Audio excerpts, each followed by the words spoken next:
So good afternoon, everyone. On behalf of the Brussels Privacy Hub, I'd like to thank you all for taking the time to stop by. And perhaps if you feel like it, you can also join the discussion. There is a Q&A box somewhere on your screen. So if you have questions while we are discussing, don't hesitate to ask. Today, we are diving deep into social media regulation, and no, regulation is not yet a dirty word, though some folks or bros act as if it was the villain in the World Wide West and are just calling on their sheriff to kill the villain, but I haven't said anything. Of course, and this has been repeated in a few venues and summits and other high-profile gatherings, EU lawmakers from time to time adopt laws. There is nothing in principle revolutionary about this state of play, and actually many industrial actors and even entire sectors like banking or pharma happen to be subject to some form of regulation.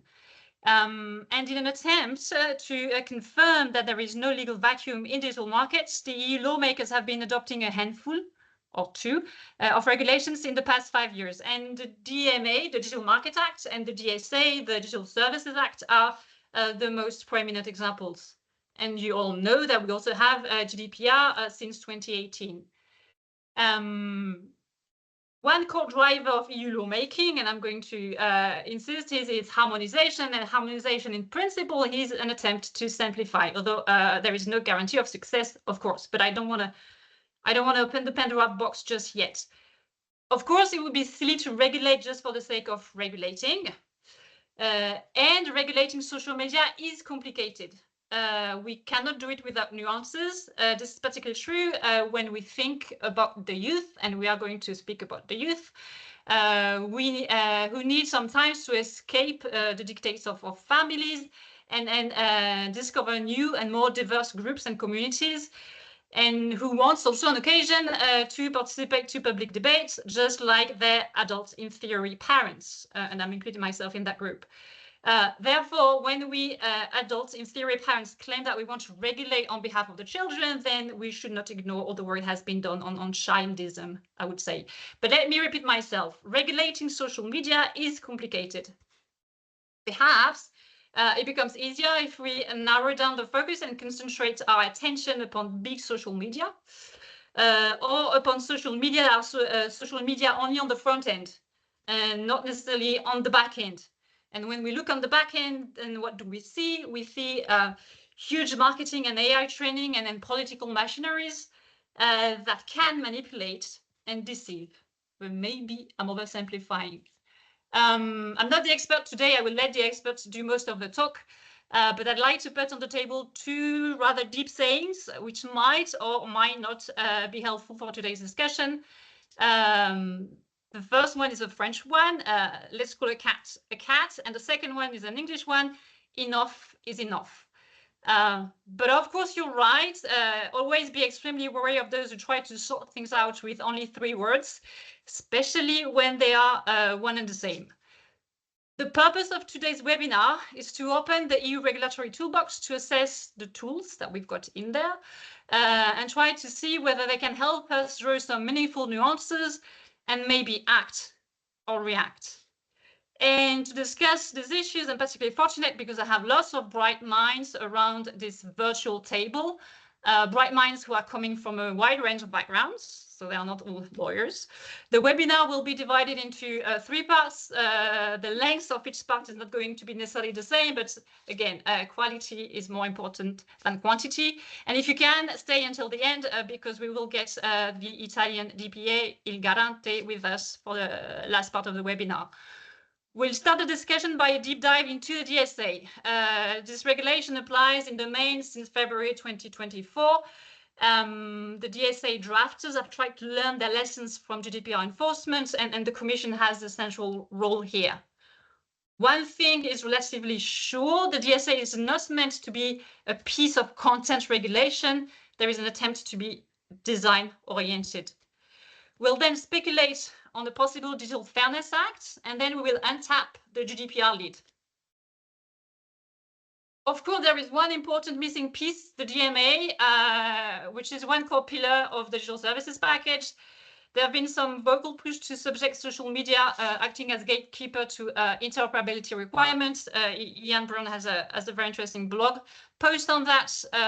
If we include the DMA, then I need a much longer webinar. So we'll maybe postpone the discussion on the DMA. Today, we are going to focus on DSA, DFA, and GDPR to use the acronyms. So today, I'm very happy to have with me Filippo Bagni, who is legal officer at DG Connect, Arianna Sala, who is researcher at the Joint Research Center for the European Commission, Alex Hohlfeld, who is a digital policy expert, Johnny Ryan, who is director of Enforce at the Irish Council for Civil Liberties, and Fernando Hortal Foronda, who is a digital policy officer at BEUC, the European Consumer Association, and then we'll be joined, as I said, by Guido Scorza, a member of the College of the Italian DPA, Il Garante.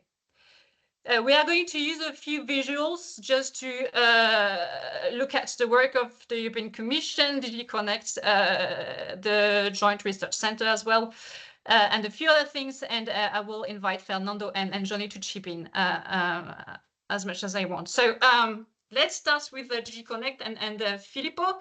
Filippo, you have the floor to give us an introduction to the DSA enforcement, basically. Thanks a lot, Sophie. I'll put my timer because I know that I have to stay between 10 and 12 minutes. So I have some slides to share. Thanks for the invitation, of course. I hope you can see them. Please, thumbs up. Great.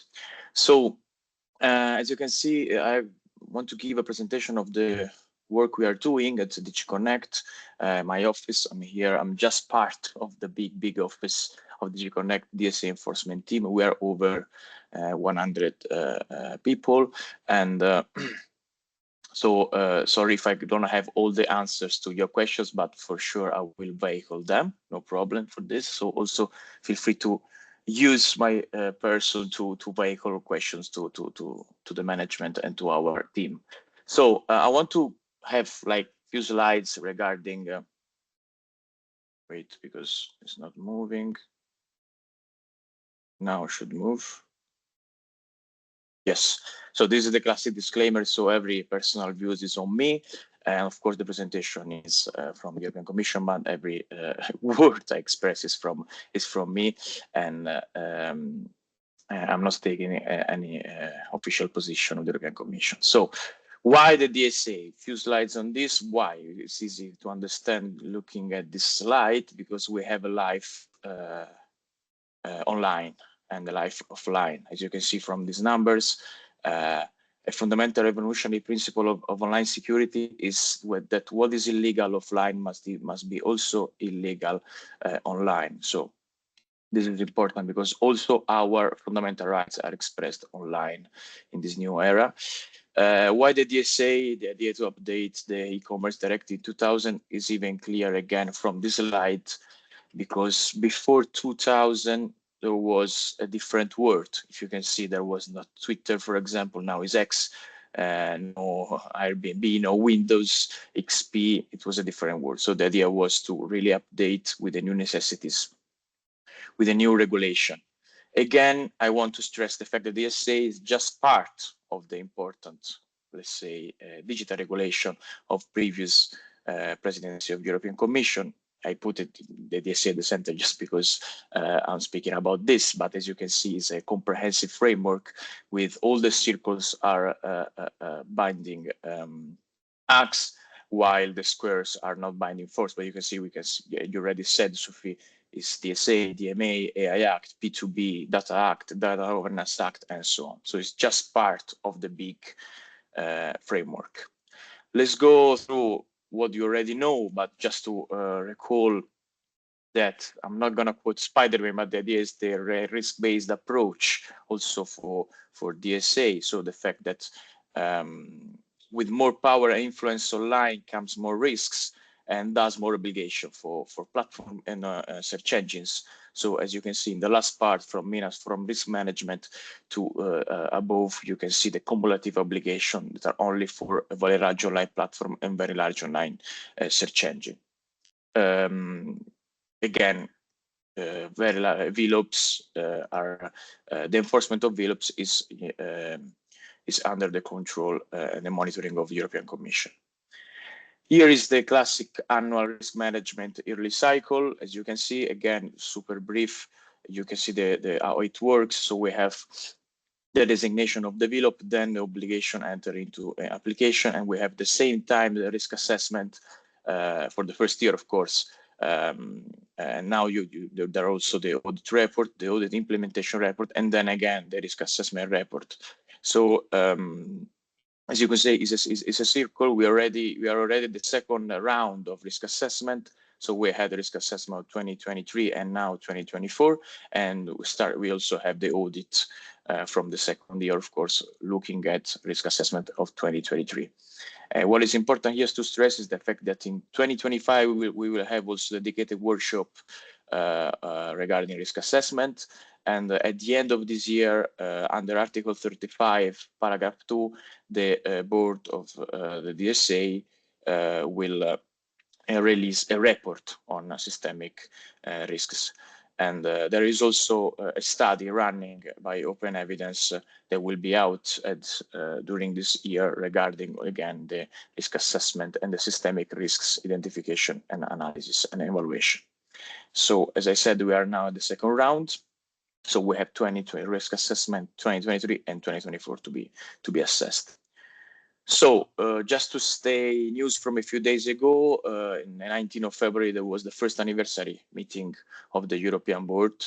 So the first anniversary of the DSA full applicability, as Sophie said, entered into force last year, 2024, the 17th of February. The DSA is fully operational. We had, in this specific occasion, the integration of two codes, the codes of conduct on disinformation and codes of conduct on illegal speech online that are part of the DSA now, and also the release from the board of the election toolkit that summarize the best practices that national regulators, the Digital Service Coordinator, have pioneered over the last year regarding elections. Speaking about different elements, and really it's not binding, but it's just a way from the past to understand how to tackle the future challenges during election periods. This is an important slide because it's all the first year in numbers of the DSA. So we have 25 VLOP and VLOS designated, open, the 10 open investigation, preliminary findings, 8 national election monitored, and so on. Take your time to go through all the numbers. I just want to underline the fact that we released in 1 year more than 100 RFI requests for information in various topics, such as data access, generative AI, and POME, protection of minors. There were also not listed here retention of data requests under Article 72 on TikTok for Romanian elections and also for X. So this is the first 1 year of the DSA. As you can see from the numbers, it's quite huge work. These are just a brief recap of the designated VLOPs and VLOS. So we have first the platform here on the left. Then we have the online marketplaces, app stores, the very large online search engine, and the porn platforms. The last designated are, as you can see, Strip Chat, Xvideos, and Pornhub, and also Shane, Temu, and XNXX are part of the designated VLOP. So these are I cannot go through every step of the enforcement because it's too complicated in 10 minutes, but I want to just underline which are the 3 macro areas of enforcement activity. At the beginning, we gather information in a variety of ways, as you can see from the list on the right. So we have the risk assessment reports to be evaluated and assessed, the transparency reports from the VLOPs and the VLOS, the audits, of course, the reply to the more than 100 requests for informations, and also, of course, studies and information from third parties. Then, once we gather all this information, on this basis, there is a living assessment on compliance with the DSA is carried out by the office, is ongoing and continues, and a decision may be to open or not an internal investigation. And finally, and the final part, as you can see, is based on all this information. There is also a decision to go out and formally open an open case and go public with an open case. These can be, let's say, the three main steps. Of course, it's much more complicated than this, but these are the three main steps. We have at this moment 10 investigations open, as you can see from the slide. So X, TikTok, AliExpress, Facebook, and Instagram. The provider, of course, is Meta and Temu for different reasons. I don't have time, of course, to go through all of them, also because, again, I'm just part of the team, so I'm not following all the cases. So sorry if I cannot maybe answer to some of your questions regarding specific cases, but just to give you the idea that we're working all together, but we are a big family. And I just want to provide some concrete examples about the two, let's say, main RFIs I followed by in first person. So in this case, I can be also more useful because I was part of the team on this. That are the RFI on protection of minors regarding Meta and generative AI. This is the first example. So it's an example that regards a pre-open decision. So it was an RFI on generative AI potential risks sent before the European Parliament election, so last year in March. As you can see, regarding 6 BEUCs and 2 VLOSes, and the idea was to understand from the platform requesting to provide more information on their respective risk assessment and mitigation measures for all the potential risks related to generative AI technologies, such as the well-known hallucination, dissemination of deep fakes, and also for everything regarding protection of minors, electoral processes, dissemination of illegal content. The question related to both the dissemination part and the creation of the generative AI content, just to underline that we are waiting for the AI Act, but the DSA is already working on this kind of technology and the potential risks related to that. The second example is an open, formal opening investigation, public one, on protection of minors for Meta. As you can see from the slides, we're speaking about the potential infringement of Articles 28, 34, and 35 of the DSA, specifically regarding physical and mental well-being online, protection of minors. These are the list of the fundamental rights involved.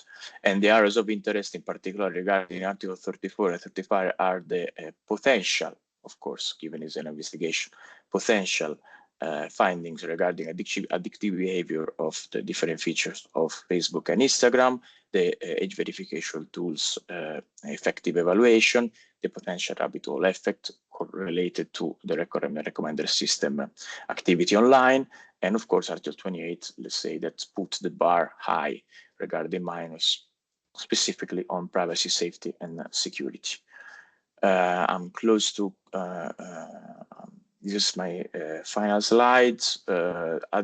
Just to quote some other relevant actions, of course, regarding the crucial sector of elections, we released election guidelines in March, again before the European Parliament elections, and now we have also the election toolkit. So as you can see, it's an ongoing work, but in 2 years we already have some guidelines also specifically related to generative AI. You can find them online. And also the election toolkit devoted specifically to digital service coordinator. Then, of course, we have also the whistleblower tool online to, let's say, gather information also from whistleblower workers. And we're working actively. Personally, I'm also working on delegated act on the delegated act on data access. Given that I'm also an academic, I think that academics can play a crucial role also in helping the European Commission in enforcing the DSA requesting access to all this data. The future challenges, as you can see, and I'm closing, are the idea to proceed with this open investigation, intensified enforcement of the DSA, and protection against illegal content, civic discourse, specific attention to e-commerce platforms and, of course, protection of minors. And my last quote is related to the work of colleagues on DSA guidelines under Article 28 to provide also, again, guidelines to online platform in general, not only very large online platform, to provide a high level of privacy, safety, and security. So this was my last slide. Thanks for your attention. I'm here for any question you have. Thank you so much, Filippo. A very quick question, because there have been lots of, obviously, assessments made by different types of persons about the DSA. Can you say just a few words about the rationale behind the DSA, the distinction between a piece of content regulation and the DSA as such, which I don't think is a piece of content regulation? What is the DSA trying to do and prevent within particular Article 25 to 28, and then 34 and 35? I mean, the DSA, as was said several times, do not specifically address content online. It's just a regulation that has the specific scope to provide transparency online, and also to put obligation on these intermediary services due to the potential risks that are related to their services. The idea is also for these providers, very large or lot or not, to open a dialogue with the regulators and try together with this building together through a regulatory dialogue, also a safer, of course, online environment for everybody, looking at different needs of different users. I'm speaking about minors and adults, but also vulnerable adults, and specific, for example, contexts, because as we can easily understand, there are some specific moments where this information online, for example, is crucial. For example, as already said before, specific election, and we see every day the debate on this. So the election toolkit is, again, for example, a best practice that is a consequent result of the work that we are doing, also together with the platform, to provide a safer digital environment in collaboration with all the stakeholders. Because the DSA, as you can easily see also from the index of the regulation, is not a dialogue just between the regulator and the platform, but it's a dialogue that involved all the users with, for example, the trusted flaggers activity that provide transparency from platform, for example, with the out-of-court dispute settlement that has to be set up in each platform. Is really comprehensive in a way that really, of course, put obligation only on specific platform, but really wants to involve the community, also with the implicit consequence, implicit or explicit, to aware and raise awareness about what it means to live, work, and act online. So it's really a way to, let's say, update our current regulation in this new digital era. And of course, it's complicated, it is comprehensive, but again, it's not related to the specific content. It's on a high level regulation. And maybe can you say just a few words about the guidelines for the protection of minors in Article 28? Can you expand just a little bit on these guidelines? Colleagues are working on this deeply. I'm not I'm not involved in first person, but they are working hard, because protection of minors, as you can understand, is one of the most important mission of the DSA. They're working also, of course, together with the platform, with the Digital Service Coordinator national level, also structuring specific point of dialogue like workshops and so on, to provide, again, a comprehensive guidelines. Will be, sectorially speaking, is not speaking about just guidelines, it's trying to give significance and meaning to Article 28. As you can see, it's just 2 lines, but maybe are one of the most important two lines of the regulation, because they're speaking about the most vulnerable people online, and the bar is high there. And we think that guidelines, of course, are not binding, but we think that with this important piece of secondary regulation will be crucial to achieve this important goal.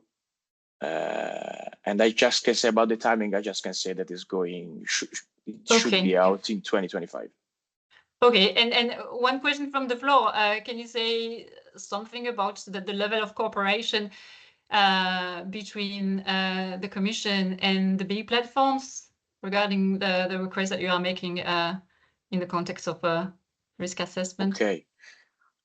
I think one of the most important achievement of this regulation was to start dialogue with these players. That since that time where there was not a regulatory dialogue between the European regulator, of course, and these big techs that come from all over the world, of course, not only US, China, but the DSA apply in Europe regarding all online platform. The dialogue is the base of every regulation that starts from a strike. So we just started implementing 1 year ago. They just started on their side to dialogue with us. And it's normal that is a do-ut-des relationship, in the sense that we are also structuring together the idea of the implementation of the DSA. Of course, the Commission provides the lines, but we are also starting to go deep into these services. The idea of risk assessment is specifically to provide information and transparency regarding how these services works. So also on our side, we are learning a lot, and that's why it's important to have a dialogue to avoid any kind of misrepresentation or misunderstanding. So that's why it's important also, for example, the example of the request for information is super relevant, because we are started, for example, 1 year ago, started asking more generic and high-level question, and 1 year after we are just asking for specific details, technical details, and documentation. And clarification, of course. And the dialogue is the base of every kind of regulation when it's based on a risk assessment approach. Okay, thank you. I mean, you've highlighted at least two types of harm: disinformation and I think mental health. If we connect this to the youth, I'd like to do a deep dive into these two types of harms, and I'm going to call Alex to the floor to say a few words about disinformation, how complicated it is to do the actual risk assessment and to identify the mitigation measures. There's been lots of talk about fact checkers and then community notes in particular. Alex, where do you want to start? Do you want to? Yes, I would surely share my screen. 1 moment.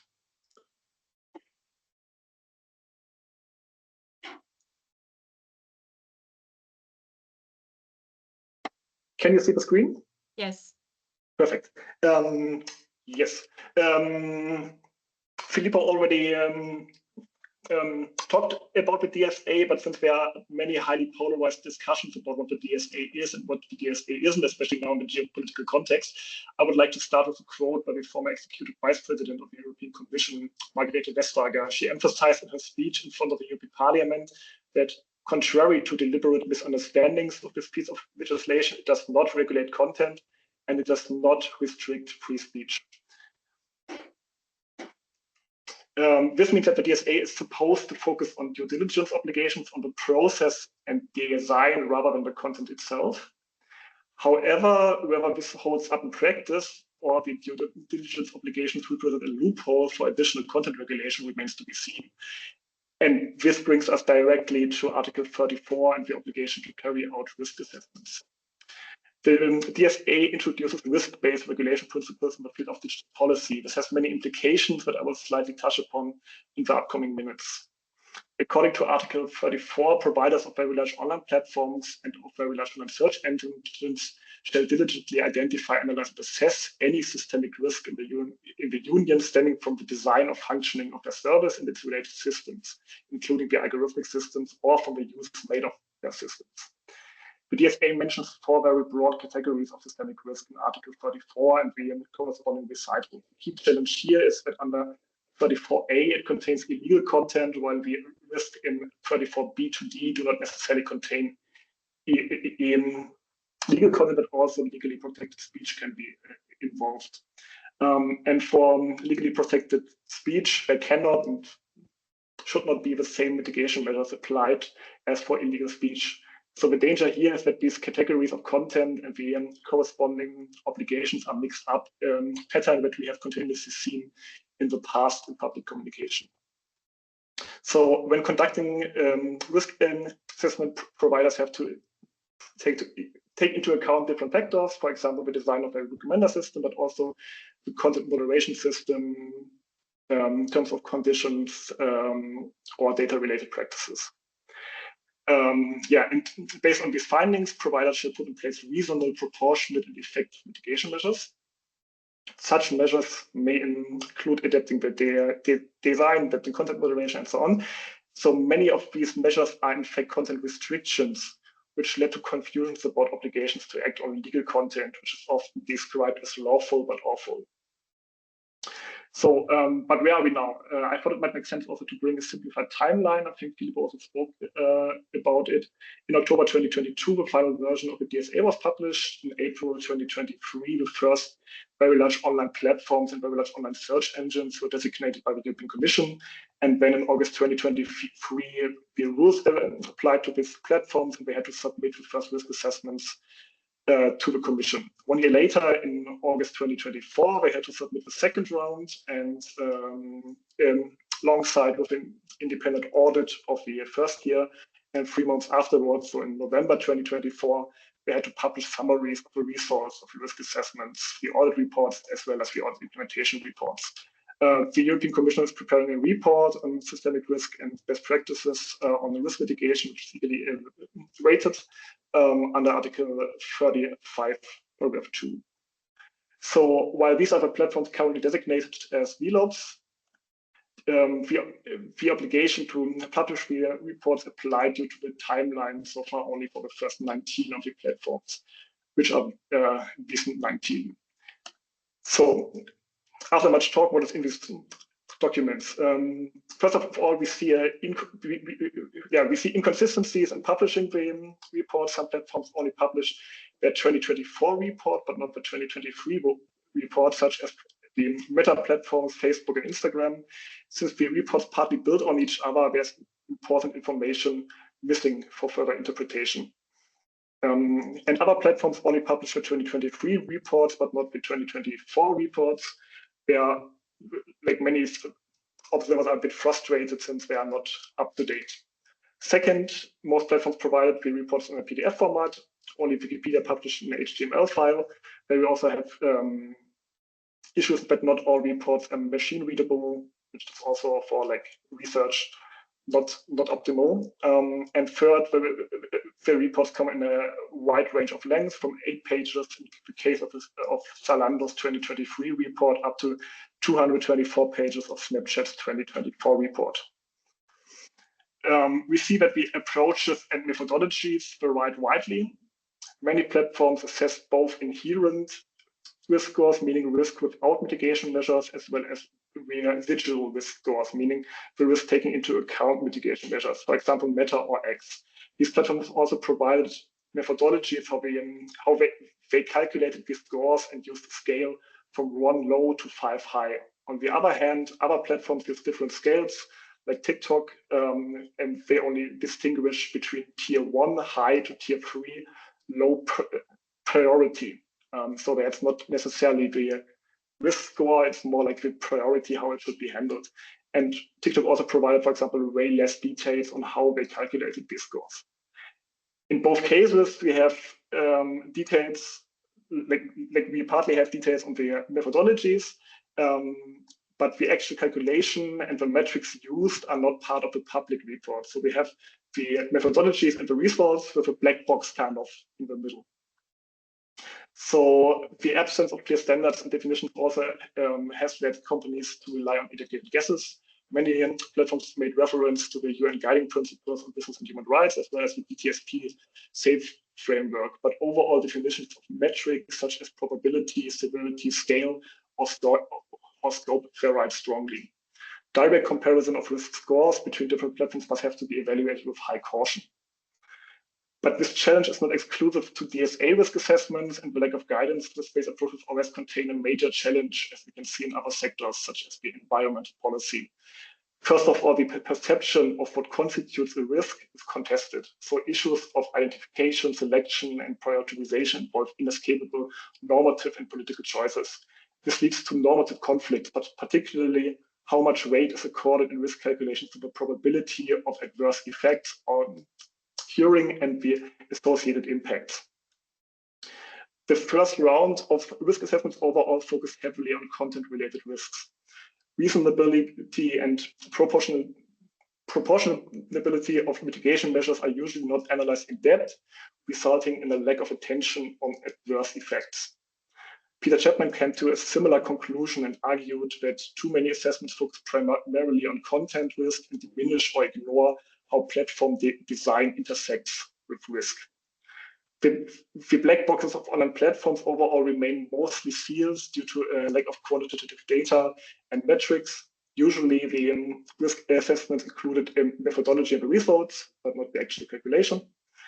And this brings me to my main recommendation on how to improve the systemic risk assessments for the next year to make them more meaningful. I think first of all, we need more guidance to promote holistic approaches, focusing on platform design choices and algorithmic systems as risk factors. Second, safeguards for freedom of expression to avoid overly restrictive, better safe and sorry approaches to mitigate systemic risk through content moderation would be highly helpful. And best practices should include strengthening user agency mechanisms, so giving users a meaningful choice.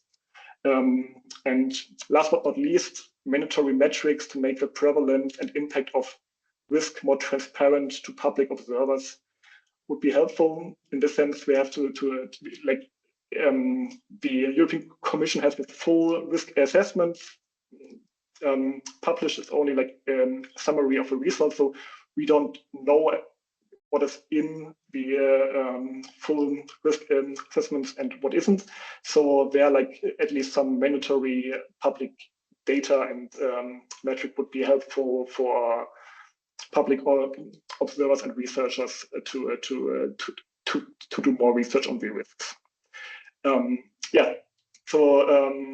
Thank you for your attention, and in case there are any questions come up after the event today, always feel free to contact me, and looking forward to the discussion. Thank you, Alex, for doing this deep dive into the risk assessment exercise. I'd like to, on the question of disinformation and mitigation measures, so obviously you are a little bit less optimistic than Filippo when you look and read these reports, but is there consensus on where and what these mitigation measures should be in order to, for example, tackle dis or misinformation? Most platforms applied content moderation, so especially the restriction of recommendation. For example, Meta didn't they had the fact-checking program, and when a piece of content was fact-checked as false, it was not included in the recommender system. TikTok even went a step further and didn't include any post in the For You page that fact checkers weren't able to verify. So if it's not even clear whether it's right or wrong, it was removed. So I think this has critical implications for freedom of expression online, and we need to be aware of the downstream effects caused by such mitigation measures. Okay, and can you say maybe a few words about the the code of practice on disinformation? How do you see this playing? Yeah, I think it's great that it's bringing in more transparency and also focusing on empowering the user. I think that the code mentions also right in the beginning that fundamental rights must be fully respected in all actions. It's I think also the right way, and in comparison to many other legislative frameworks attempting to tackle disinformation, the code of conduct is one of the most rights-respecting approaches. Nevertheless, I'm skeptical about some parts and see some dangers of adverse impacts, and I can make 4 short points there. First of all, I think there are still enormous difficulties defining and assessing disinformation. It is usually defined as false information with the intention to cause harm, so we need to assess truthfulness and intention, and in most cases, both is, at least in my opinion, nearly impossible. But even if it would be, freedom of expression also protects false information, and not only content removal can constitute a restriction, but also other content moderation measures. Second, I mentioned the downstream effects. I think also for platforms, it's a tricky challenge because they also like don't want to be the arbiters of truth. To avoid being both blamed for allowing disinformation as well as restricting legitimate speech, some platforms just took the easy way out, which is forbidding political ads completely. And the same pattern we see for advertisements, we also partly saw for political content, that political content is increasingly unattractive for platforms, which led to a deprioritization of political content in general.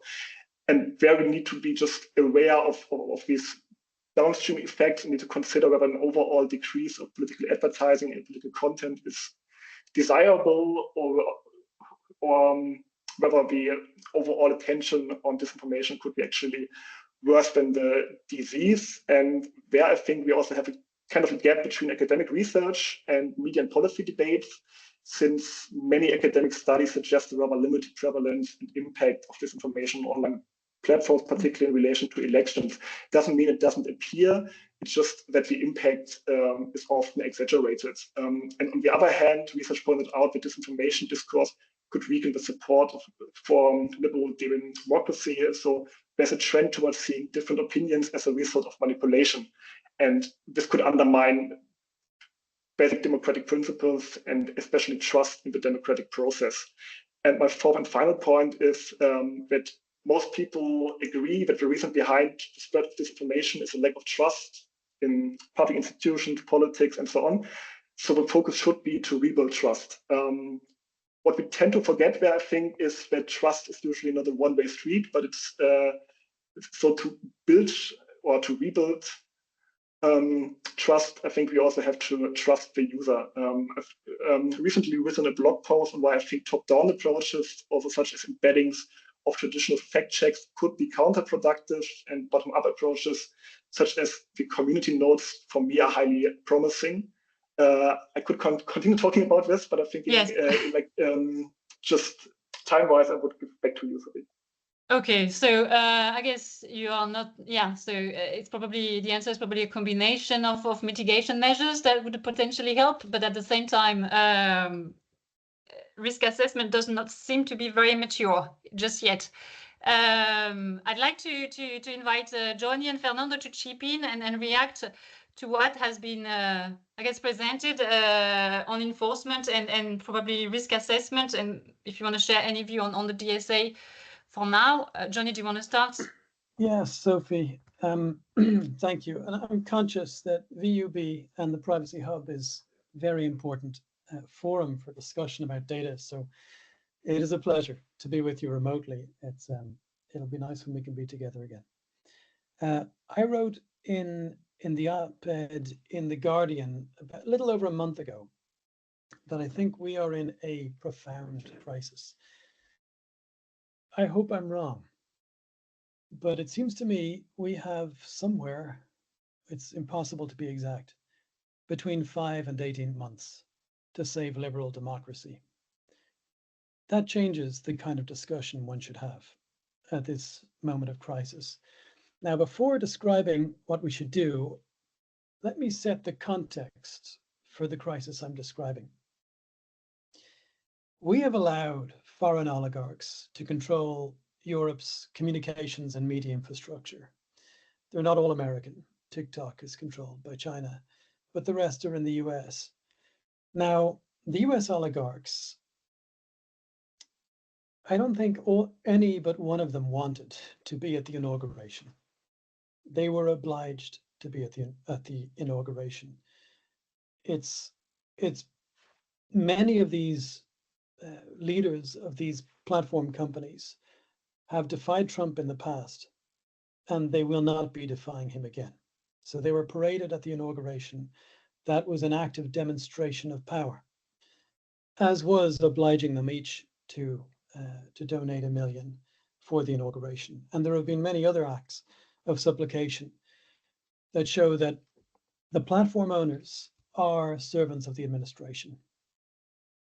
So the first thing to bear in mind, which was not the case half a year ago, is that these platforms are at the service of the administration, or at least so it appears. Let's see if this is wrong, but I'm almost certain it's not. The second thing is that at his speech in the Munich Security Conference and his behavior at the conference, J.D. Vance, he showed that Elon Musk's interference in several member states' politics and elections over the last year, that interference by one individual was not a solo run, that it was far closer to US policy than had been previously understood. And similarly, in the last 2 weeks, maybe 1 week, we've had official US intervention in Romania to allow the Tate brothers to travel. And that also indicates something about official policy or semi-official policy in the US with regard to online content. Although in the Tate brothers case, it's about misogyny, not about undermining our liberal democracy. So this is what the crisis is. We have a hostile or potentially hostile power. Now, these are remarkable words to put one after the other. I am aware of that. That controls the levers of the system that we Europeans use to communicate with one another. That's where we are now. We weren't there a year ago. We weren't there when the DSA team started its work. It's a different context. What was obvious and remains the case is that to the east, and we've seen it with Russia's near success in Moldova, a candidate country, interventions in Georgia, nearby, and intervention in Romania, a member state, is that from the east, we continue to have Russian activity, and Europe is caught in a pincer between east and west. So the crisis, again, I'll say it one more time before we get to the what should be done.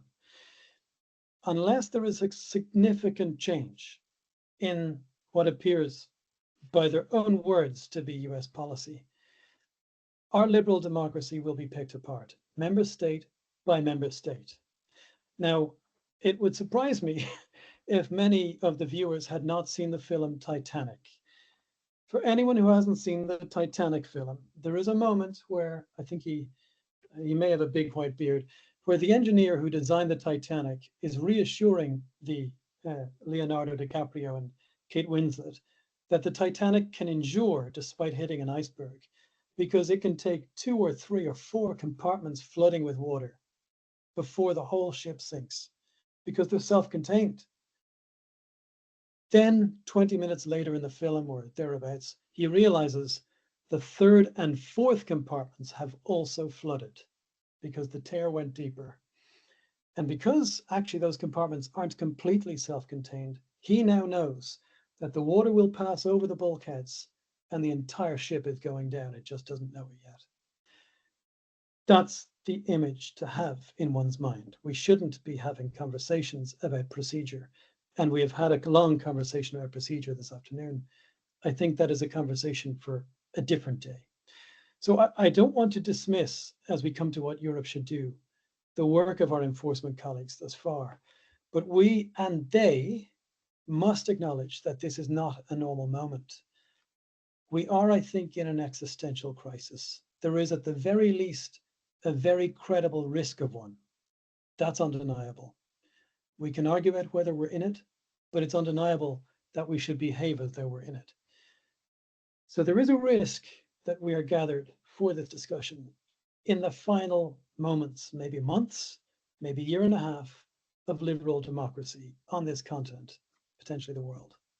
Big statements, I realize, but it's a big moment. And all other risks are subordinate to that one. It is not in that situation sensible to rely on regulatory dialogue. It is not sensible to rely on self-regulation. It was perhaps never sensible to rely on transparency. I have worked in industry. I've been on the other side for most of you. You would have never got transparency if I didn't want to give it to you. And it is not responsible to rely on some sort of theoretical adjustment to be made to a company's internal systems that are very hard for the company itself to understand and are its secret sauce. To rely on any of those things to save Europe's liberal democracy would be irresponsible in this moment. So this is not a criticism of the work to date, but it is time for a change. Let me suggest what the change ought to be. Recommender systems are dangerous technologies. The first change is to recognize we're in a crisis. And the second one is to recognize that a prerequisite to democracy is that Europeans recover the ability to freely talk to one another without foreign interference from servant oligarchs of foreign powers who control hidden levers in our information exchange. It is also a common sense, and always has been, that we internet users, not foreign tech oligarchs, should decide for ourselves what we see and share online. Just remember that Twitter's golden moment was before 2014, when the algorithm was switched on. And it was certainly before February 2023, when the algorithm was then on by default in your main feed. So returning to normality is a good thing. Now, I think DSA has a role. DSA is a flawed instrument for a different moment, but it does have tools we can use. Interim measures based on prima facie findings.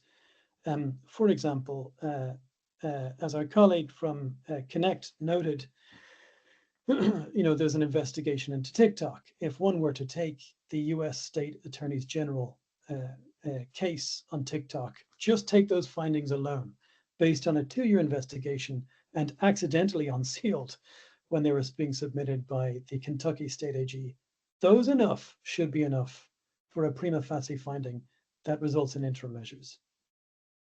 We also aren't hearing enough about crisis response.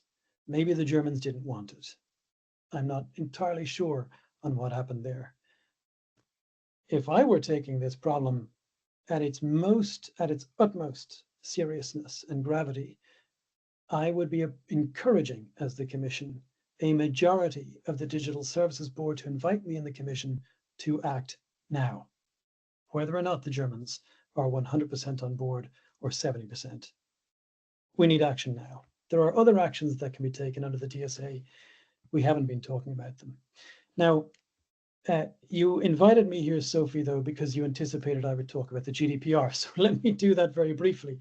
But before I do, we have plenty of tools if we have a highly motivated Commission. Let me just read out what some of them are. AVMSD is the neglected child that is never allowed into the room in these conversations. Connect doesn't like it. The national authorities have never really applied it with vigor. But actually,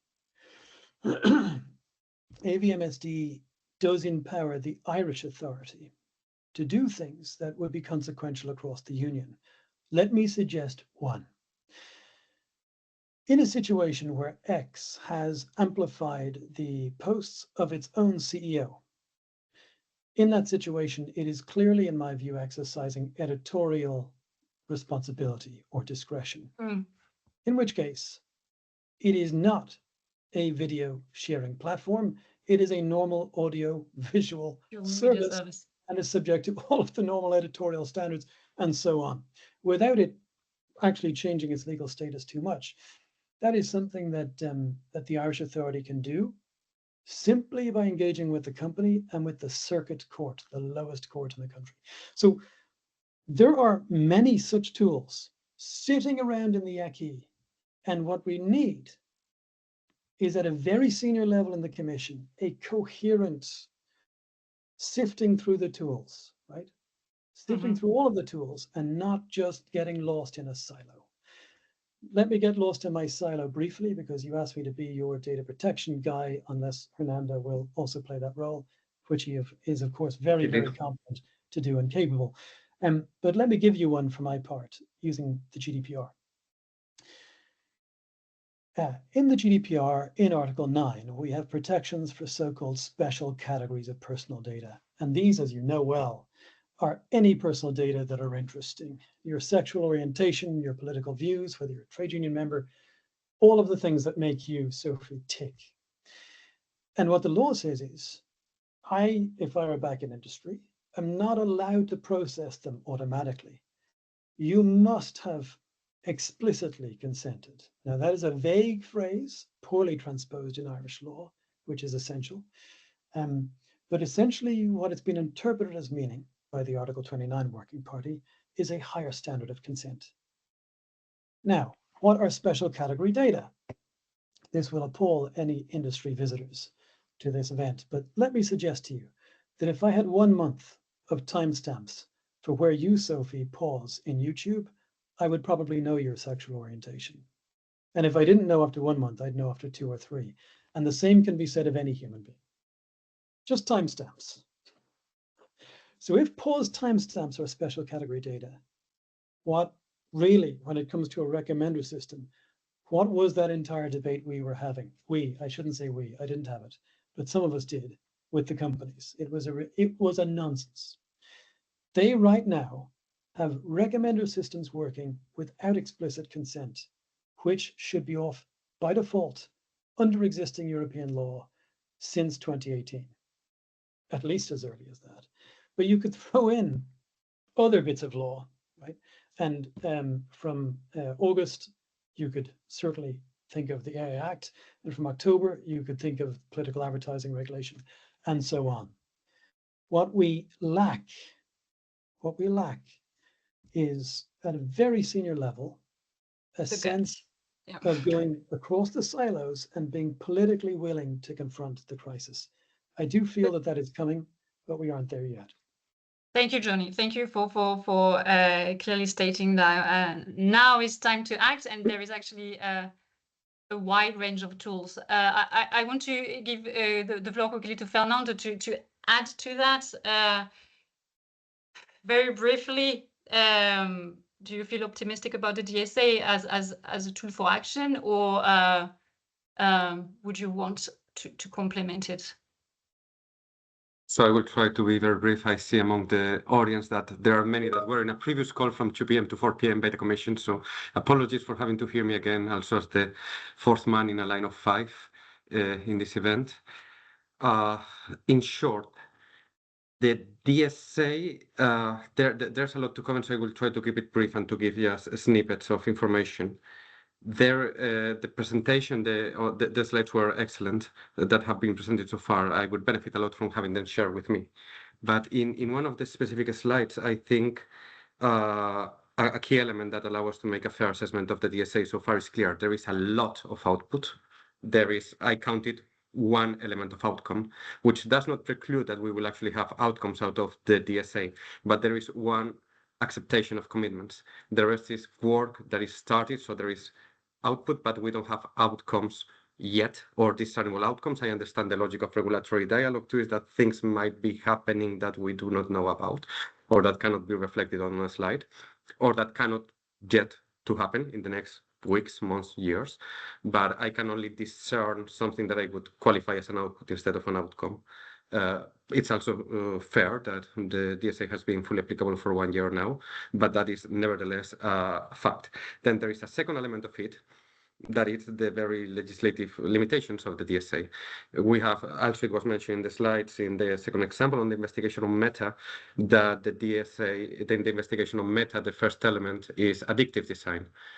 addictiveness is referred to only twice in the DSA, never in the articles. Top of my head, I think it's recital 81 and 83 that refer to addictive behavior, not even addictive design.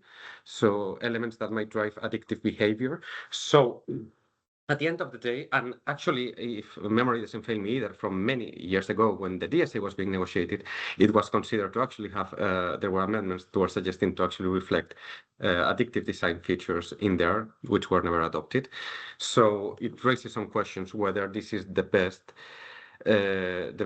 tool. I wish all luck to the colleagues in the European Commission in the enforcement action against Meta and other enforcement actions to bring an end to practices that are unfair and drive addiction on the side of consumers, and particularly most vulnerable consumers, including children. And then on top of that, what we have is rules that are particularly weak in terms of what they address. We don't have recommender systems that opt you out of personalization by default. We have rules only for very large online platforms that, according to the audit reports published last November, in many of them we don't have great compliance with, allow you to opt out. Research by our German member of VV shows that also many VLOPs are not complying with this. And indeed, I must echo Johnny that probably we must start to think about Audiovisual Media Services Directive and the way it could address this. Then, of course, the elephant in the room, and I'm a representative of BEUC, so I cannot avoid using the acronym DFA at this point. Why do we need the DFA? When we're thinking about the DSA, we're thinking about intermediary services, about platform regulation. We still have consumer law as a very powerful tool in its horizontal approach. And consumer law is based on the recognition of the asymmetry of power between the trader and the consumer, where the average consumer, we have notions developed and codified of average consumer, vulnerable consumer, etc. But digitalization has led to a stronger power imbalance between the trader and the consumer in many instances, and one that keeps increasing.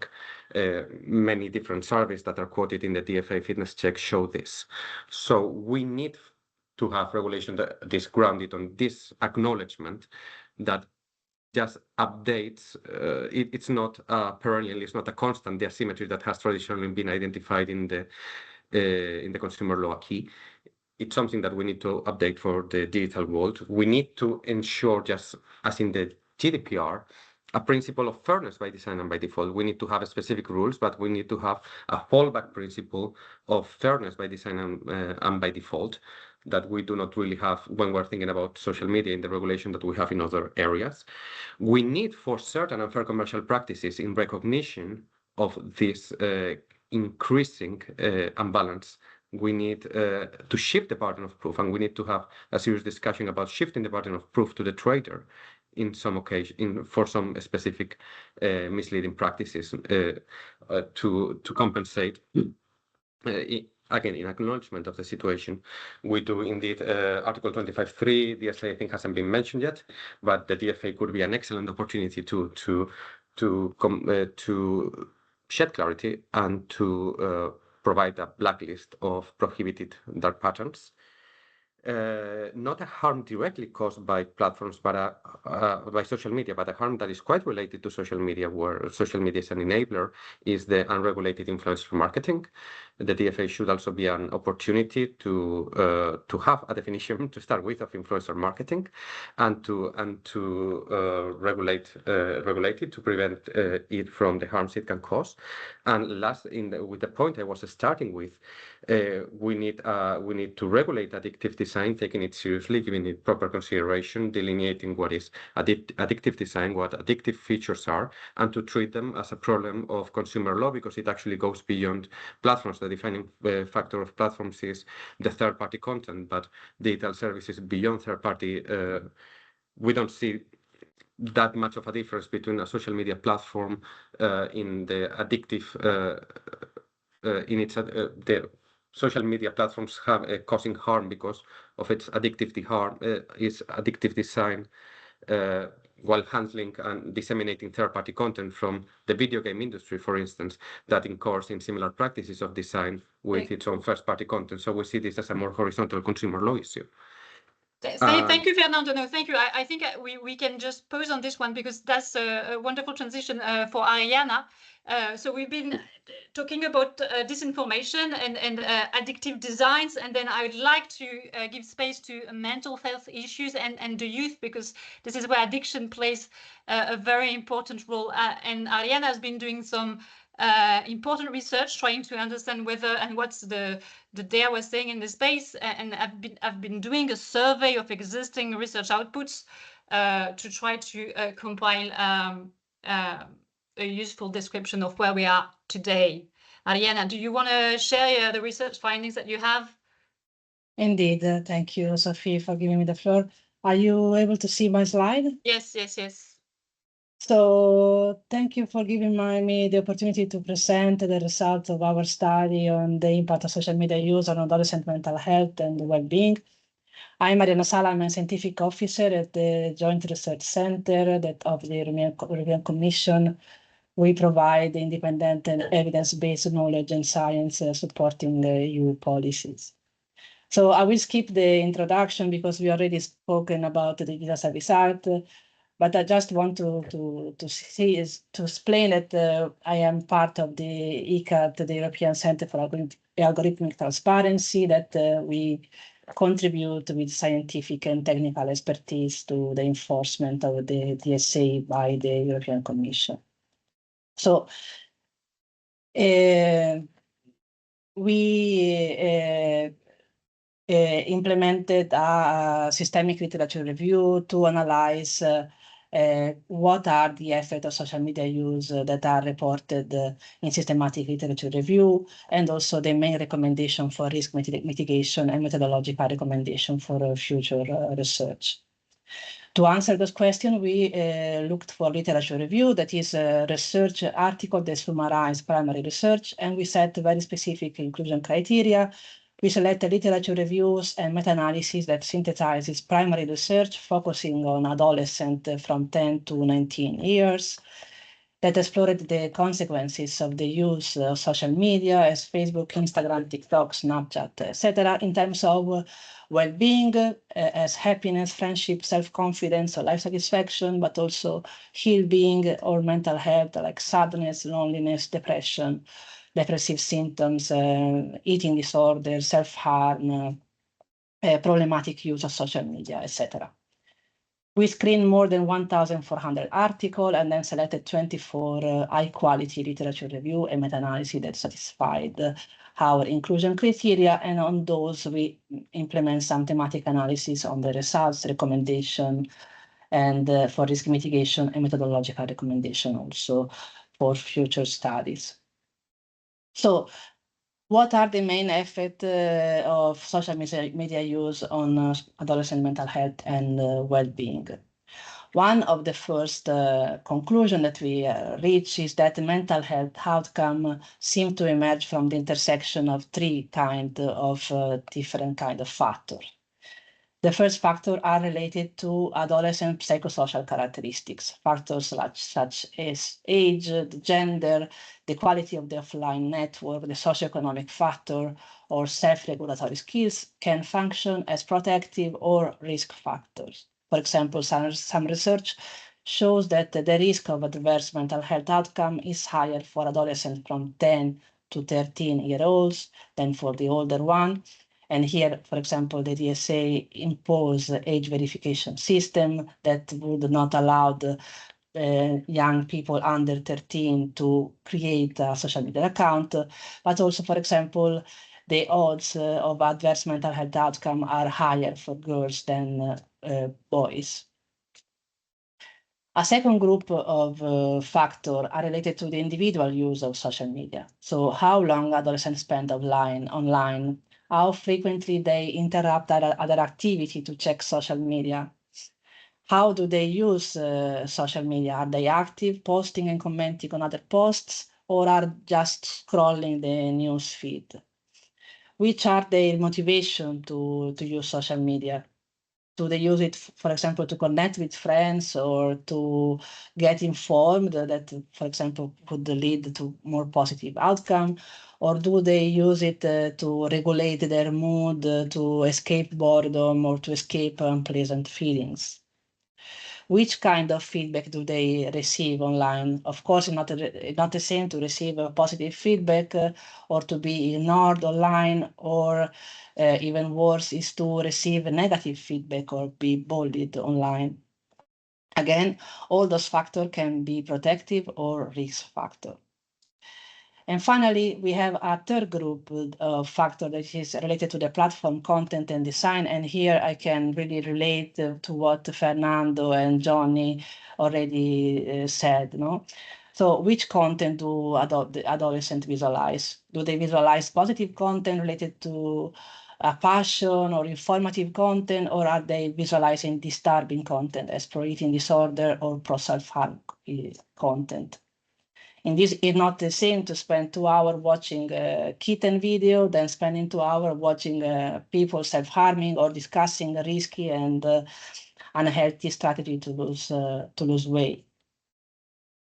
On the other side, which content does the platform recommend? We know that the algorithms are trained to achieve the maximum user engagement, so a content that keeps the user hooked is more likely to be recommended independently from this content or the quality of this content.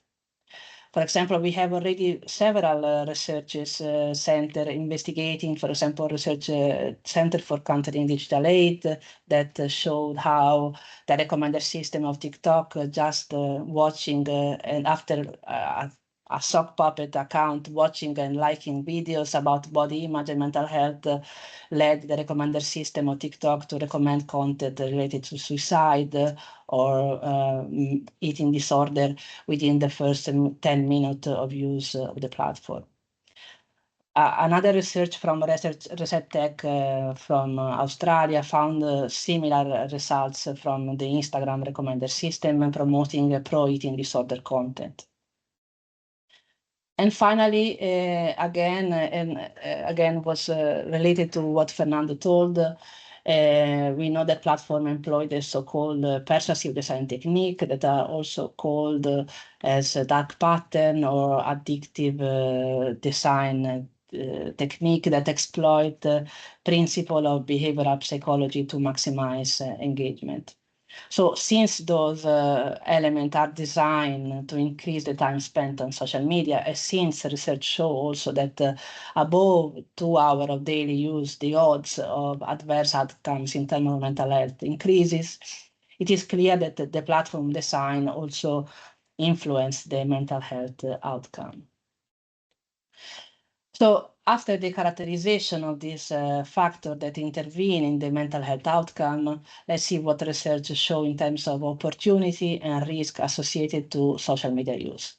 It is important, nevertheless, to stress that currently we cannot infer causality, but only correlation from current studies. Okay. So in terms of opportunity, social media use is found to allow for multiple waves of self-presentation and self-expression, opportunity for self-disclosure, increased autonomy, and identity experimentation, which are all important evolutive goals of adolescents. Social media also enable adolescents to strengthen the bonds with existing friends and to form new friendship online and to receive online support that is associated with increased well-being. And also can be social media a place for discussing and breaking the mental health stigma, but also to receive online professional support or promotion of healthy behaviors. On the other side, exists a growing body of research about the potential harm associated with social media use. So the evidence indicates a small but positive correlation between the use of social media and increased level of depressive symptom, eating disorder, or body image concern, among other diverse mental health outcomes like eating disorder, deliberate self-harm, or problematic social media use. That is another way of referring to addictive pattern of consumption of social media.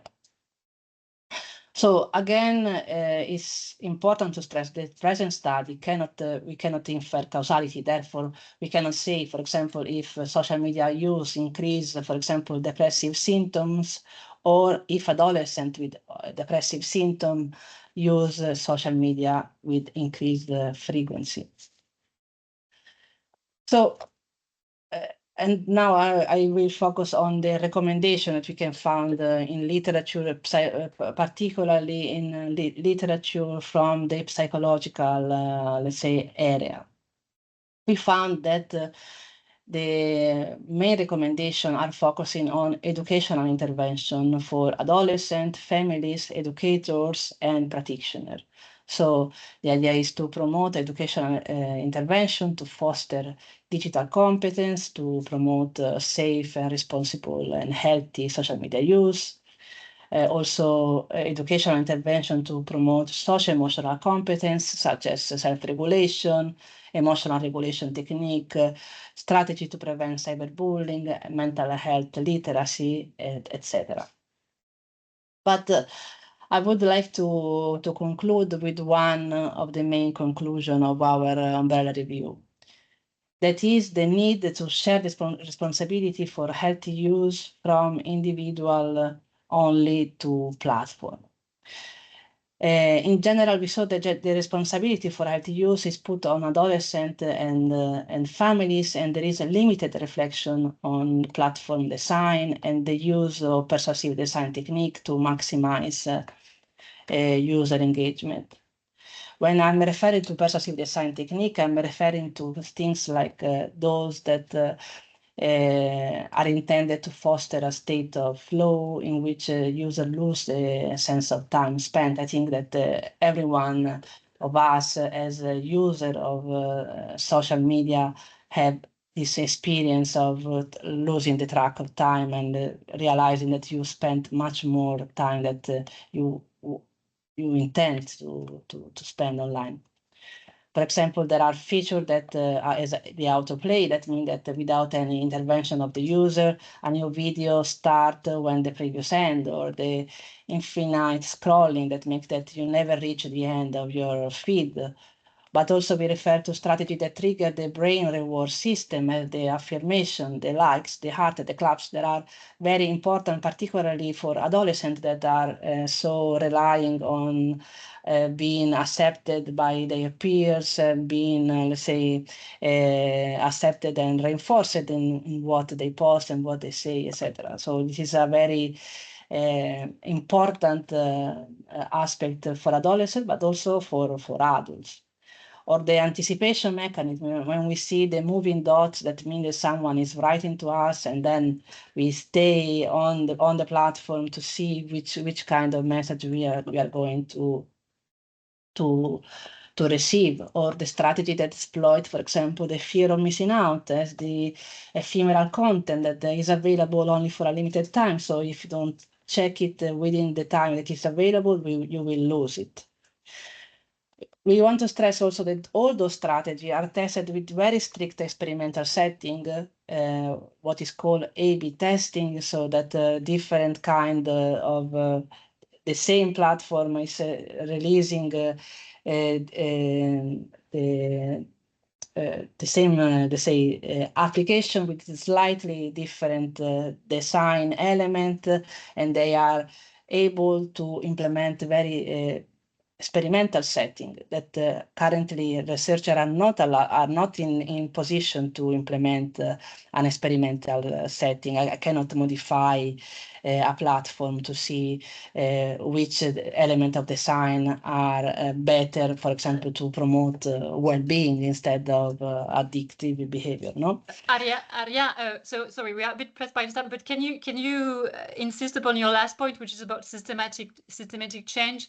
And explain us what you mean by this very last point, so that we can bridge with what has been said earlier. So despite the fact that we are not able to create any strong causation between certain types of behavior and then harm, you are still arguing for systemic change. Yes, indeed. We argue that to achieve a let's say, a systemic change. We need to have a platform on boards and to have platform also adopting design that take into consideration the best interest of user and not only the best interest of platform. And that so we cannot rely only on the willpower of individuals to resist those very, very well designed and honed strategies that are meant to maximize the time that users spend online. But we need to have a platform online, and we need them to adopt ethics, let's say, more ethical consideration, and not only, let's say, business consideration when designing products that are consumed, particularly for vulnerable groups as minors. Thank you so much, Arianna. You're welcome. You wanted to say something else? No, that's okay. No, thank you. I think that's important to show how research is being conducted in this space, that there are some open questions, but still there is convergence. And if we add to that also evidence of the moral compass of big social media executives, then, I mean, we start to add up some significant finding, I think. Johnny has been saying and speaking about GDPR, and in particular Article 9, and the role that could play, that sensitive data could be playing. So I think it's important that then we give the floor to a DPA, a Data Protection Authority, and we've got with us the Italian Garante. Thank you so much, Guido, for being with us this evening. Thank you for the invitation. You've been very proactive, in particular when it comes to large language models and generative AI.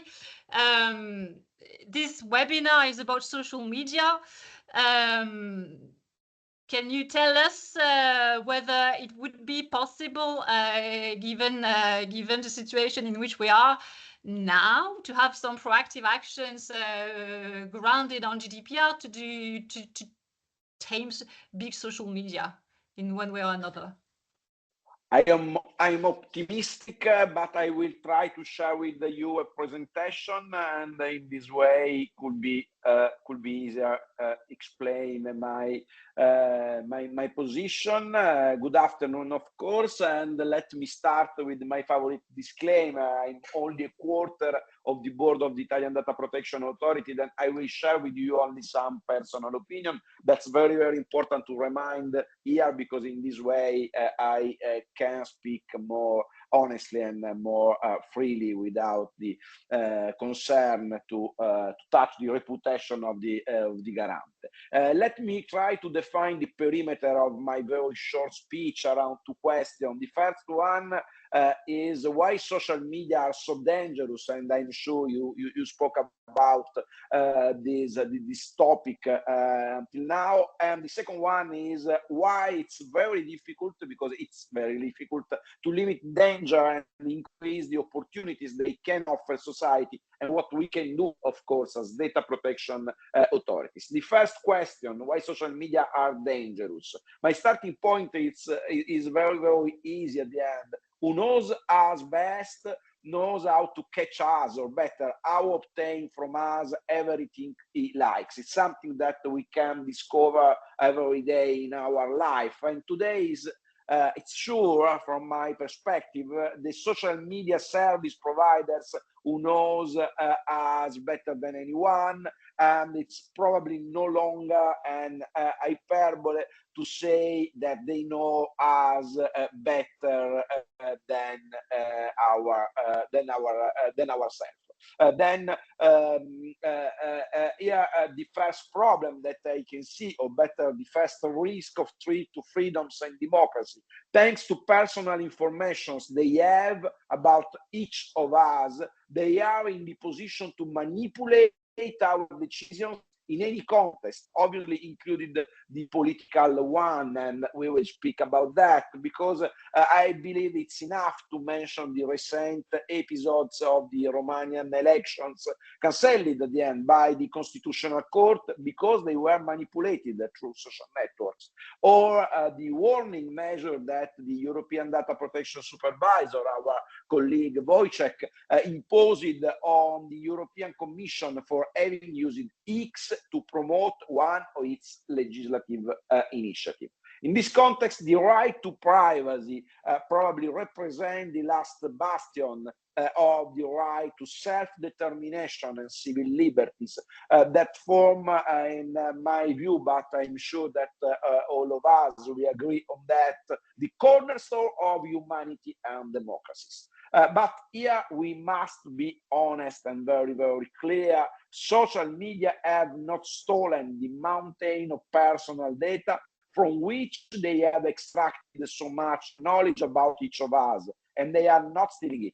We gave them the data, and we continue to give it to them. Then here, my question, to look for a solution, my question here, why we have given social media so much personal data, and why do we continue to do so? I mean, if we know that it's dangerous, why we give every day so much personal data to social media? There are, of course, many different reasons, and I will share with you a number of that. The first one, it's very, very difficult to accept from my position, from the position of a data protection authority, but I think it's true. People are naturally led to protect things they value, and unluckily, most of us do not know the value of personal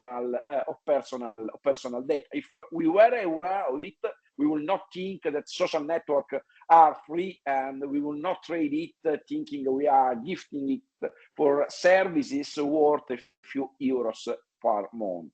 The second, the longest running and most widespread pandemic ever to affect the world's population is that of solitude. We know very well. And social media presents itself as an extraordinary vaccine against this pandemic. We are unable to renounce it. We are addicted to it. We are alone without it. We have moved, we can say, from the Descartes cogito ergo sum to the Mark Zuckerberg's sharing than I am. The reality is completely different, as we probably know. The reality is that social media makes us even more lonely, isolates us from people and reality, and imprison us in bubbles in which we become prisoners. But apparently, we do not understand this. The third reason that I can see is that thanks to the usability of their interfaces, social networks impose their rules on us, starting with the most important one. Share more and more, thinking less and less, because to share content on social networks or to put a like, you don't need to switch on your brain. And that's, in my opinion, one of the major problems that we have.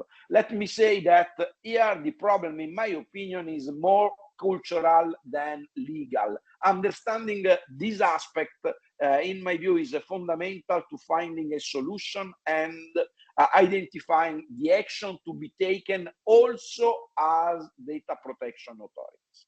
And then now I can try answering the second question, why it's very difficult to limit the danger and increase the opportunities social media can offer society, and what we as data protection authorities can do.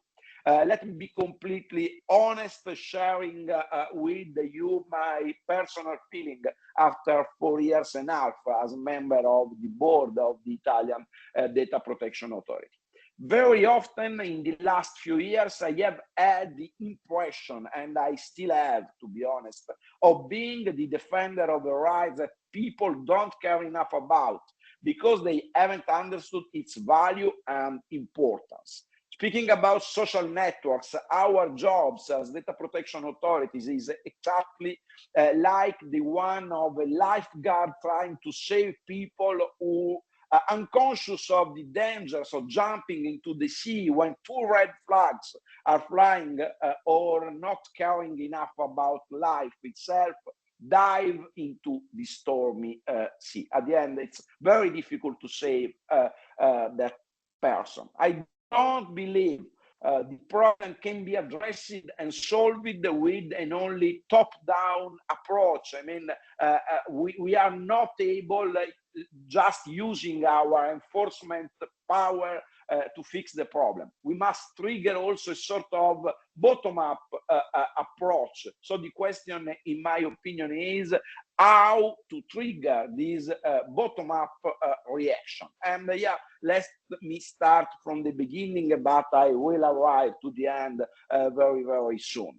It's our duty as data protection authorities, as you know, to educate people about the value of the right to privacy.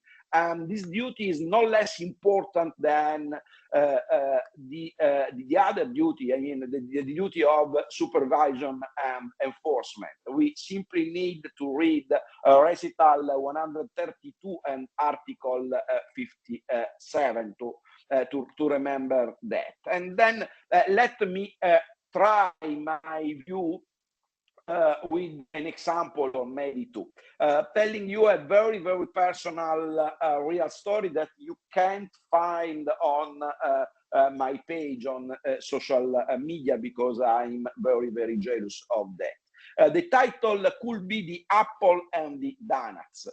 On Sundays, I normally have breakfast with my daughters. I'm traveling a lot, and then the Sunday is the time for family. And I normally have breakfast with my daughters. I have two, but the story is about the oldest, 8 years old. For a while, I have been asking her whether she prefers an apple or a McDonald's donuts, and she completely lacking, not food, but in food education, systematically chooses the donuts exactly like her father. And if you are wondering what my Sunday morning breakfast has to do with privacy and our duty as data protection authorities, let me try to satisfy your curiosity, adding an example more. Imagine that tomorrow there will be two sat-nav on the market. The first one, for instance, produced in Europe, respecting the rules on privacy and the regulation on artificial intelligence too, will guarantee to go from point A to point B in 7 minutes without taking into account our stop, without taking into account our driving style, without taking into account if we are traveling alone or in company. While the second one, produced abroad, respecting different rules, will guarantee to go from point A to point B in 3 minutes, taking into account our stop, our driving style, and who is traveling with us. Here, the question to understand better the problem, in my opinion, is which of the two navsat will people choose? And my personal opinion, my personal answer is that most of us will choose the navigator that allow us to arrive sooner, and no one will care about privacy and other rights. That's something that it happened also in the social media context. Then my idea is that we as data protection authorities, we must educate people about the value of the right to privacy, because we are all naturally led to protect the things we understand are most valuable for us. And we must do it by explaining to people that more privacy means more freedom in all areas of our life.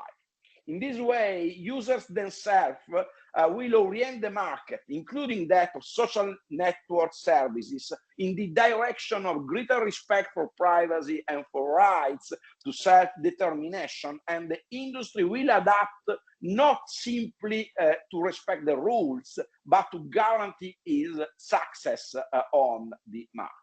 I'm not saying anything new in the data protection world, but perhaps I'm saying something that is too often forgotten. Then let me remember the famous Italian philosopher Umberto Eco, when exactly 25 years ago in Venice said, the privacy protection is not just a legal problem, but a moral and cultural anthropological one.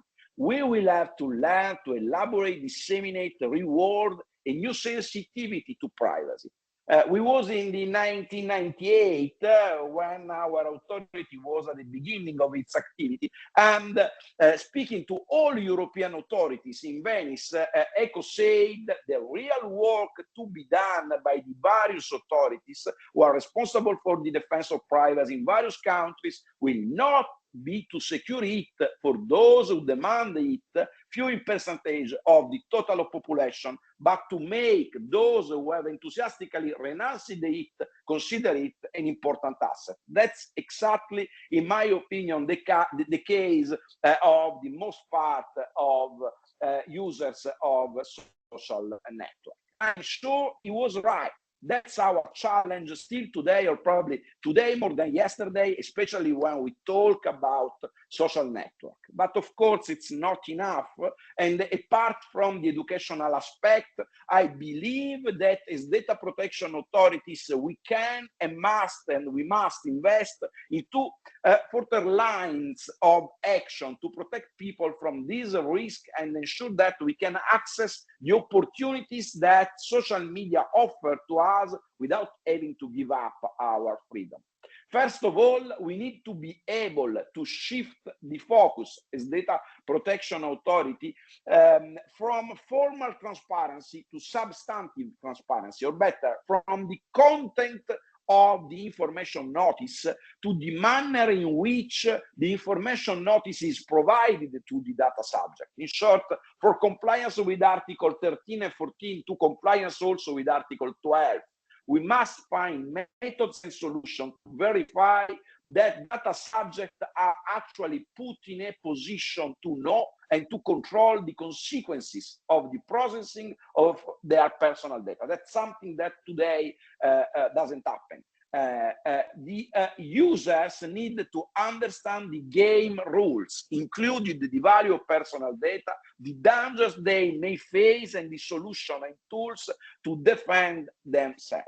Here, let me be very, very honest. Most digital platforms are designed to invite users, including children. I agree with the speakers before me, including children, to use them by posing as few problems as possible, and even without knowing the rules of the game.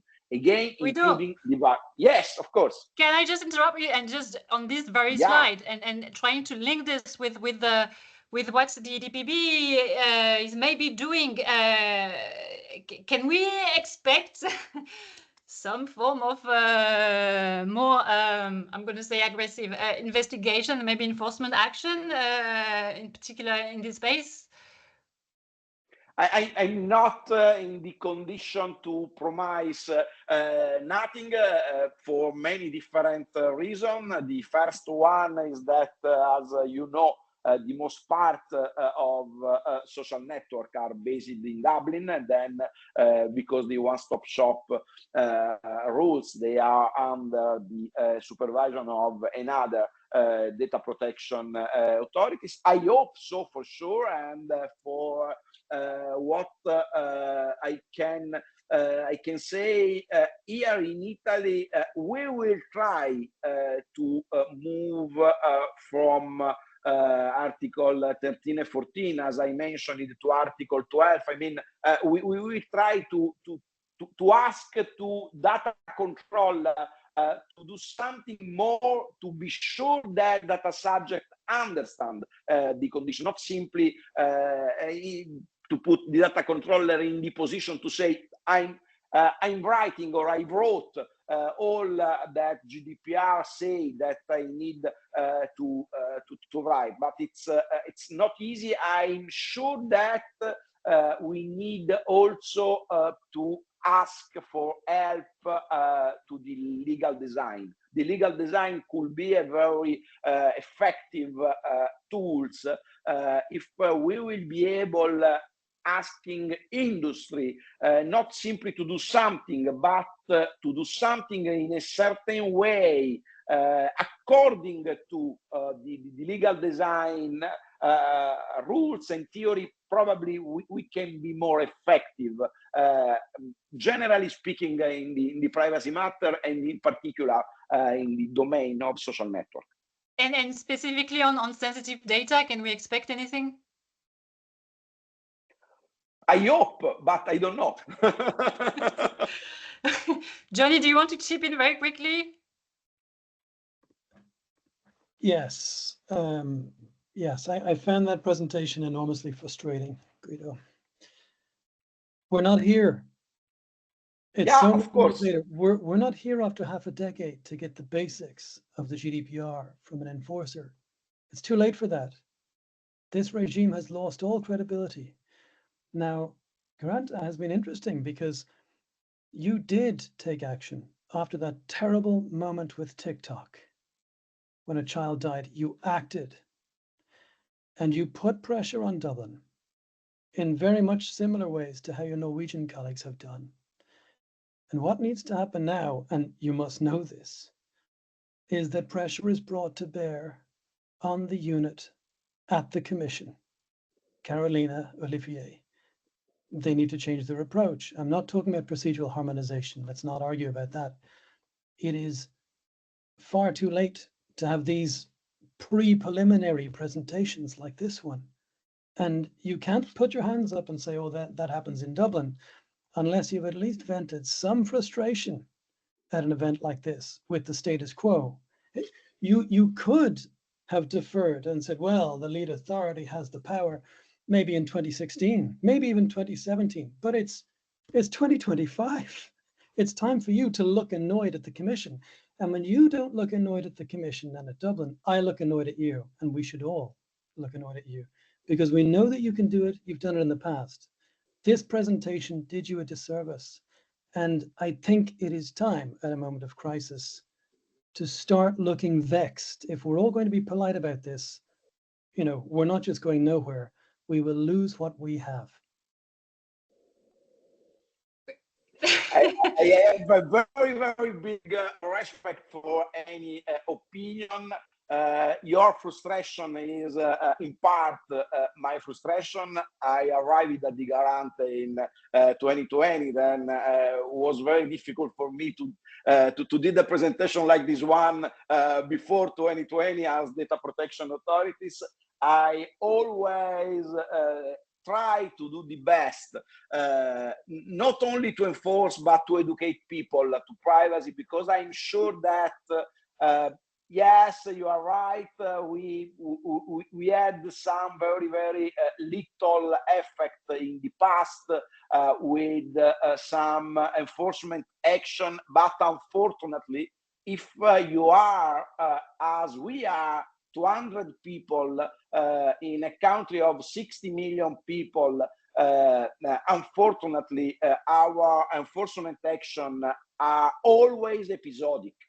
We are not able to move from the actual condition. I mean, taking sometimes some enforcement action to systematically take an action for whatever it happened. We need to do, but we can't. Then my idea is that we of course have to enforce the rules.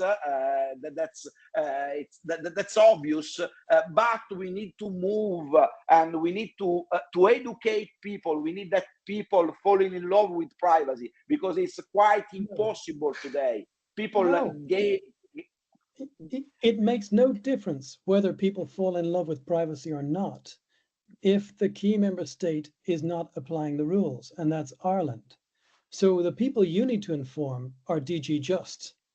Let me say in a collective manner too. Okay. And we as consumer representatives, 7 of our members lodged complaints already in November 2018 concerning the tracking of their geolocation when they are active online. We're still waiting on a decision by data protection authorities after more than 6 years and a half ago. I think the blame cannot be shifted to consumers for lack of action when every single, in our case, as a consumer organization that has coordinated 3 different actions by national members, has not had any decision on those actions. Thank you, Fernando. Guido, you arrive at the end. if you can, if you want to answer the questions, that would be most welcome. Of course, there is lots of frustration, and we've been discussing that now. Probably time is of the essence.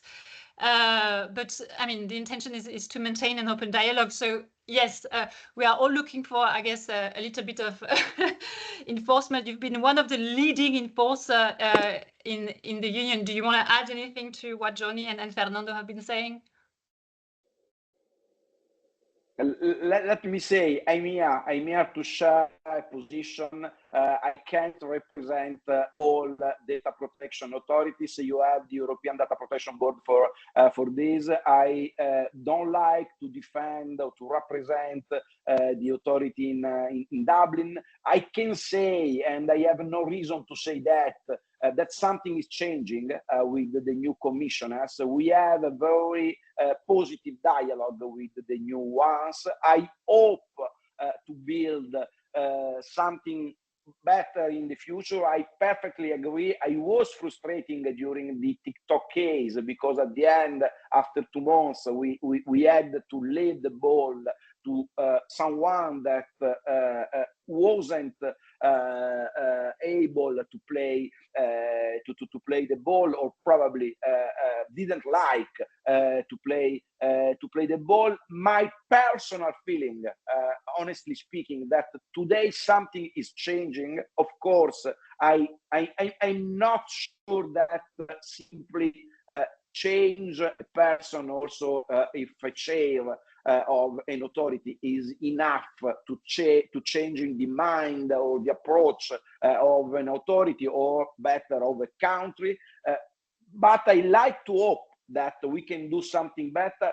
For sure, the only way that I can see 4 years after that I was elected at the Garante is trying to build cooperation with other authorities, starting, of course, from the one that very, very often is the lead authority, because otherwise we can spend our entire mandate in litigation with others authority without obtain nothing. Unfortunately, that's the problem. My idea is that a mix between enforcement and education, cooperation and action could be the best way to proceed, but it's just an opinion. If I came back to the ChatGPT case, for instance, we opened the case, we started, but after that we obtained a task force in the board, and now in Dublin they are working on our investigation. It's possible to do better, for sure. I spent the most part of my life working here in Italy with some Italian Association of Councillors, and I completely can understand your frustration. And please consider that your frustration in my position is for sure bigger than yours, because I know that formally I'm in the position to do something, but substantially 160 people are unable to govern the impact of social media, and tomorrow, but today, artificial intelligence on society. My frustration is, first of all, in front of my government, because the GDPR say that they have to give to the Data Protection Authority resources to face all challenges, but 160 people in Italy is not enough, and the condition is more or less, as you know, the same all around Europe. Then that's the problem. I completely can understand your frustration. The only point of distance probably is my love for education in this matter, but probably is simply because you think that loving education means not loving enforcement, but you can love both education and enforcement. Thank you so much, Guido. And I'm sorry, I will have to now close the webinar. I should have dedicated the whole afternoon to this topic, given the quality of the speakers that I have. Thank you so much, everyone, for joining the discussion. We need everyone on these topics, and especially as time is ripe, and now we are at a crucial historical moment, I guess. So let me thank you all, my panelists again. Thank you so much, and thank you to the audience who stayed beyond the hour. Thank you so much. In any case, the webinar should be shared in a few days. Thank you so much. Have a nice evening. Bye bye. Thank you. Bye bye. Bye. Bye bye. Bye bye. Thank you. Bye. Bye. Thank you.